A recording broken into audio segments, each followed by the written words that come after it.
आरो जेसेबां बर' हारि खौसे जा होनबाबो खौसे सोदोबा गोजाम जालांबाय। गुबुन सोदोब दङ नामा? खुगायावल' जों खौसे, गोसोआ गुबुन फारसे। खुगायावल' बेरे मोदै सोबदोंसै बर' हारिनि गोजा थै। गावनि अरिजिनखौ जुदि फोथांना लाखिनो हायाबा नोङो खुनु दिन मालायनिजों नोङो जौगाहोनो आरो सिनायथि होनो हानाय नङा। माखासे सरखार जाबाय, दा गोदान रायजो मोननायनि उनाव गुबुन गुबुन पार्टिनि गुबुन गुबुन हारिमु आयदानि कालचार मिनिस्टारफोर फैबाय। बिथांमोनाबो दिनै एसेबो साना। क'क्राझारनि रेडिअ सेन्टाराबो थैहां जाबाय, गुवाहाटियावबो थैहां जाबाय। बर' हारि खौसे जानानै न' Bodoland north east divide Assam 50-50 होननायफ्राव बिदिनो बर' मेथाइ रोजाबबोबाय। दिनै गायकफोरा बर'नि गेजेराव थारमाने खुनु भेलु गैला। जोंनि गामियावनो जों बैसागु जाजेननायाव जोङो गामसा फालि फिसा फिसा दानानै होदोंमोन। एक्सुअलि बैसागु फालिनाय मेथाइआवनो दङ आर'नाइनि सनमाना बेलेग आरो बैसागु फालिया बेलेग। बर' आर्टिस्टफोरा दासिमबो आर्टिस्ट सोलिनो हानाय थासारियाव गैया। दा नोंथाङा गोबाव सम खामानि मावनानै गिबियावनो समनि रादाब नोंथांमोनखौ साबायखर बावहरबाय बे मोजां समखौ होनायनि थाखाय। दा नोंथांनि सोंनाय बायदियै आङो फाउन्डार माबा नेहाथारिमोन, बारग' नेहाथारि, अल बड' रेडिअ एन्ड टेलिभिसन आर्टिस्ट एस'सिएशननि। दा फैयै फैयै आंनि मावनाय समावबो दावराव दावसिबो जादोंमोन। बे समाव आं बारग'लांबाय। बे समाव जों मोजाङै मावनो हायाखिसै। दा नैबे मोनसे बाथ्राया जोंनि बर'नि गेजेराव नुबोदों, जोंनो दिनैसिम बोराय बोलायबाय, मेथाइ रोजाबै रोजाबै बर'नि गेजेराव माबा मोनसे गोदान सरखार फैयोबा बिथांमोनाबो अमुक सुबिदा दङ, मेथाइ खनगिरिफोरनि सायाव मुख होगोन थमुक होगोन होननाय दिनैसिम जोङो रावबो आर्टिस्ट सासेनि बिदि थांना थानायनि राहाखौ होनायखौ जों नुनो मोनाखै। दिनैसिम माखासे आर्टिस्टफ्रा थैलांबाय, सोरबाफ्रा नोरजिया जानानै दं, बेमार आजाराव गोग्लैसोनानै दङ। आंबो दा बे बिथिङाव बुंनो थाङोब्ला आं गावबो आर्टिस्टफोरनि गेजेराव गैजारोङै होननानै बुंजायो। जों माखासे सुबिदाफोरखौ बिटिआर गभर्नमेन्ट, गोदान गभर्नमेन्टआ गासै माबाखौनो नायलांगोन होनना बुंनाय बायदिखाय जोङो बिथांमोननावबो मेमरेन्डाम होदोंमोन। सिनियर आर्टिस्टफोरनो 2 लाख खरि आरो एसे मिडियाम माबा मिडिल सिनियरफोरनो 1.5 लाख आरो एसे जुनियरफोरनो 1 लाख खरि बिदि बोसोराव खेबसे होनो थाखाय जोङो थांना थानायनि एसेब्लाबो अनसुंथाइ होनो थाखाय जोङो मेमरेन्डाम होनाय जादोंमोन। लोगोसे बर' साहित्य सभायावबो बर' थुनलाइनि जेब्ला जथुम्मा फैयो बेवहाय जोंखौ बर' रेडिअ एन्ड टेलिभिसन आर्टिस्ट एस'सिएशननिफ्राय जोंनि 10 जन खमसे खम गायकखौ, मेथाइ खनगिरिफोरखौ थुनलाइ आफादनि कनफारेन्सफोराव, हारिमु आयदाफोराव बाहागो लानो बा मेथाइ खननो सुबिदा होनांगौ होननानै मेमरेन्डाम होदोंमोन। नाथाय जागोन होननानै थुनलाइनि आफादगिरि बा नेहाथारि बिथांमोना खुनु रेसपन्स होआखिसै। दा बुंबा बुंनाय बायदि जायो, तामुलपुराव जानानै थांबाय। बे समावबो जोङो होदोंमोन, नाथाय जों बे मेमरेन्डामखौ होनायावनो बिथांमोना जों रायज्लायगोन र' मगन र' होननानै जोंखौ लिङालाबासिनो गुबुननि फरेनार बायदिखौसो लिंहरनानै बिसोरनो लाख लाख थाखा होनाय नुबाय। दा दिनै जोङो सरखारनाव बै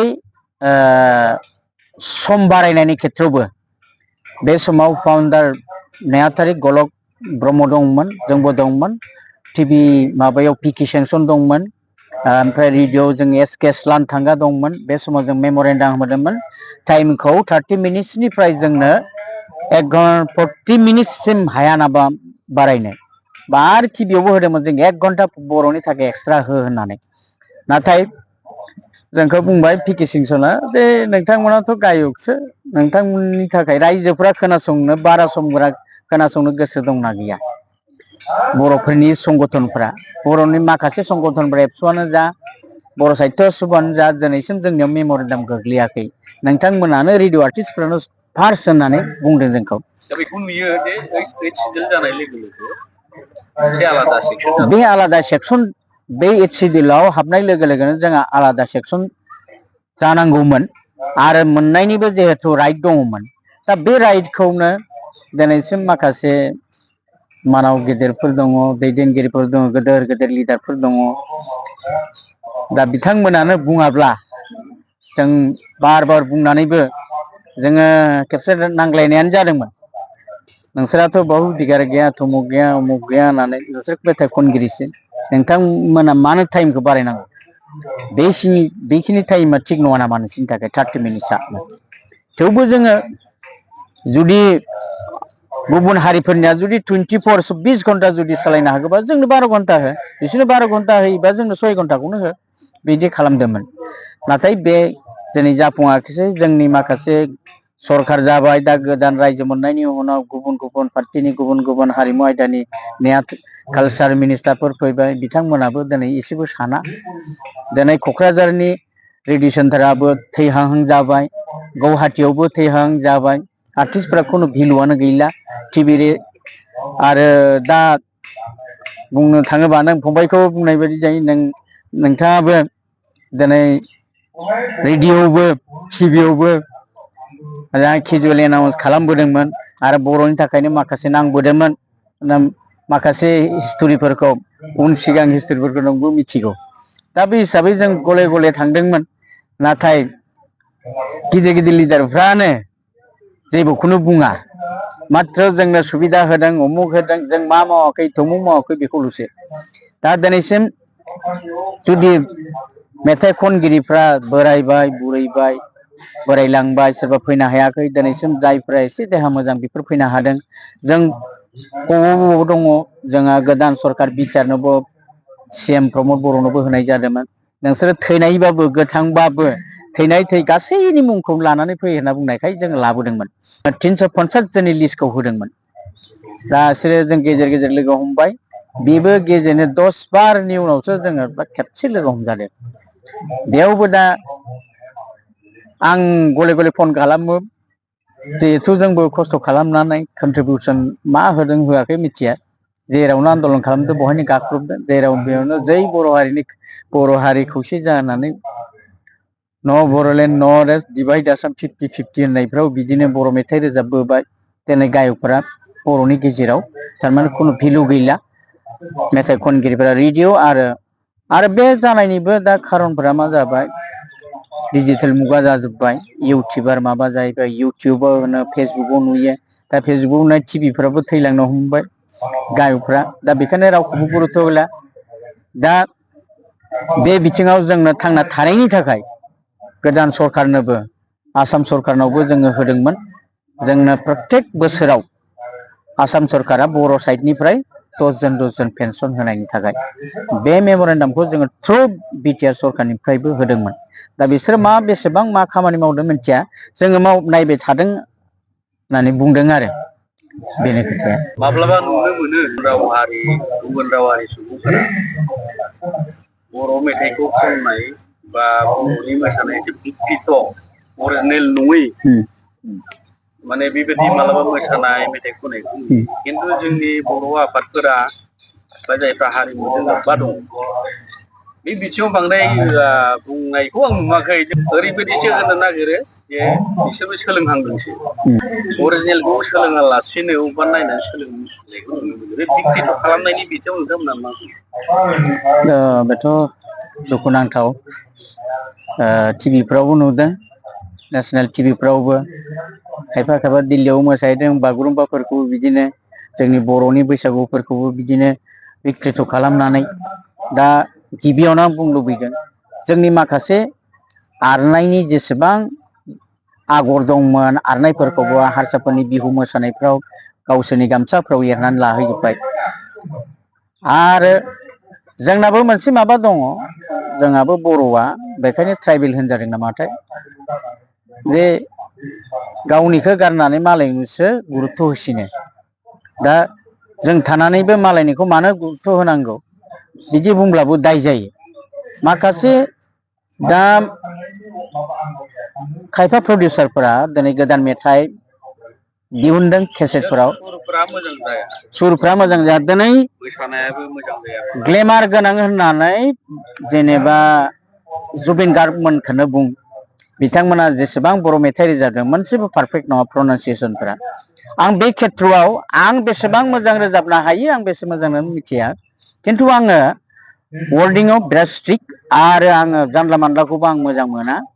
ओंखायनो जुबिननि जेसेबां मेथाइ रोजाबदों न' डाउट जुबिनाथ' जुबिननि भुल गैया बेयाव जुबिना गुबुन हारिनि रोजाबनाय बेखौ मोजाङै रोजाबलांदों खिन्थु प्रनाउन्सिएसनखौ जों फोरोंना होनांगौ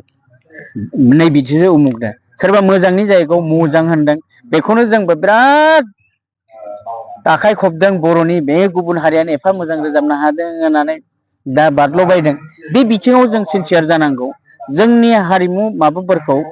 दिनै गुबुन हारिफ्राबो जोंखौ सुबिदा लानानैनो जोङो ट्राइबेलाव हाबनो नागिरबाय थादों दा बुङाब्लाबो बुंनो गोनां जायो गुबुन आसामिसफ्रानो बिसोरबो एसटि नागिरबाय थादों जोंनि हारिमु माखासेखौ लाना थांबाय जोंनि आर'नाइखौ लांबाय बैसागो फालि होननायखौ लाना जों होजेनदोंमोन जोंनि गामियावनो जों बैसागु जाजेननायाव जोङो गामसा फालि फिसा फिसा दानानै होदोंमोन एक्सुअलि बैसागु फालि होननाय मेथाइआवनो दङ बोसोर गोदाननि बैसागु बोथोरनि हांमा हांसानि फालि गांसेखौनो लादोहाय आदा लाबोदों होननानै बेफोरबायदि रोजाबनाय मेथाइ दिनै गैला दा ओंखायनो डाइरेक्ट बैसागुआव आंनि मथेबा बैसागोफ्राव आर'नाइ होनायखौबा आंनि मथेबा आं बाजायो आरो बैसागु फालिखौसो होनांगौ बैसागो फालि होननानै एक्सट्रा जोंना दानाय दंखायोमोन ओंखायनो मेथाइआवबो दङमोन बैसागो फालि लाबोदों आदा नोंनो होनो होननानै बिदि दंमोन आर'नाइ नङा बार आंनि मथे आरो दा आगोलाव बे बैसागु फालिखौसो होयोमोन बे आर'नाइखौथ'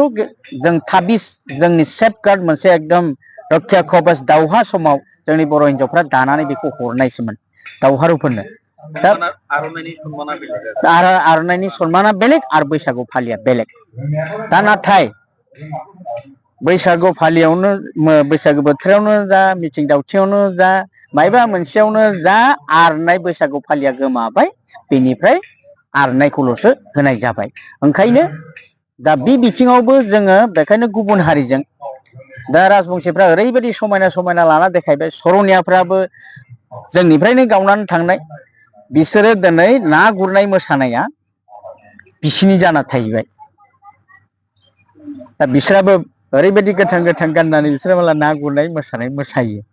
जोंनिया मोनफा मोनफा मोनसे फांसनाव आं एसे बुंनो सानदों बेखौ बबाव जादों बेखौ बुङा आङो फरेनारफोर फैदों बेयाव मन्त्रि एमएलएफोरबो दङ जोंना बे मोजां जागोन खोमा होनना नेसनेल डेन्स होनानै बागुरुम्बाखौ जा मोजाङै मोसाबाय फरेनारफोरा गुरुत्त'खौनो साहा लोंनाय धाम धुम लोंगासिनो जेला बैसोरनि सरनियाफोरनि मोसाबाय ना गुरनाय मोसाबाय अब्ला केमेरा लानाय माबा लानाय बेसो अरिजिन बिदि होननानै बे खालि जोंनि हारिखौ एसे आं लाजिनाय बायदि मोनदों आरो दिनै बिसोरनियासो मोजां जाना थाहैबाय आरो जोंनिया मा जाना थाखो बेखायनो जोङो दिनैसिम जोंबो मेथाइनि बिथिङाव मोसाखावरिफ्रा मोसानायखौ मोजाङै गुरुत्थ' होनांगौ बे बिथिङाव बिकृतनिफ्राय जाहाथे जोङो खौसे जानानै जुदि बेखौ मोनसेयावनो जुदि लायाबा जोङो खौसे जानानै बुङाब्ला जोङो बिदिनो थांबाय थागोन आरो जेसेबां बर' हारि खौसे जा होनबाबो जोंनो मेथाइआव रोजाबो नालाय आंबो रोजाबो बर' खौसे सोदोबा गोजाम जालांबाय गुबुन सोदोब दङ नामा खुगायावल' जों खौसे गोसोआ गुबुन फारसे खुगायाव लोगो बेरे मोदै सोबदोंसै बर' हारिनि गोजा थै होननाय बायदि बिदिनो खुगायावल' बुंनानै उनफारसे जेबो खालामा ओंखायनो जोङो गासै मेथाइ खनगिरि बे समनि रादाबनि थ्रुयैनो जोंनि गासै आर्टिस्टफोरखौ मोसाखावरियानो जा खनगिरियानो जा दामगिरियानो जा बिथांमोनखौ जाहाथे गावनि अरिजिनखौ जुदि फोथांना लाखिनो हायाबा नोङो खुनु दिन मालायनिजों नोङो जौगाहोनो आरो सिनायथि होनो हानाय नङा बेखायनो जोंनि बिकृत जानायफोरखौ जोङो बेखौ जोङो सुद्रायनो थाखाय बेखौ होबथानो थाखाय फोसाबनो थाखाय जोङो सिनसियार जानांसिगौ जोङो खौसे जानांगौ।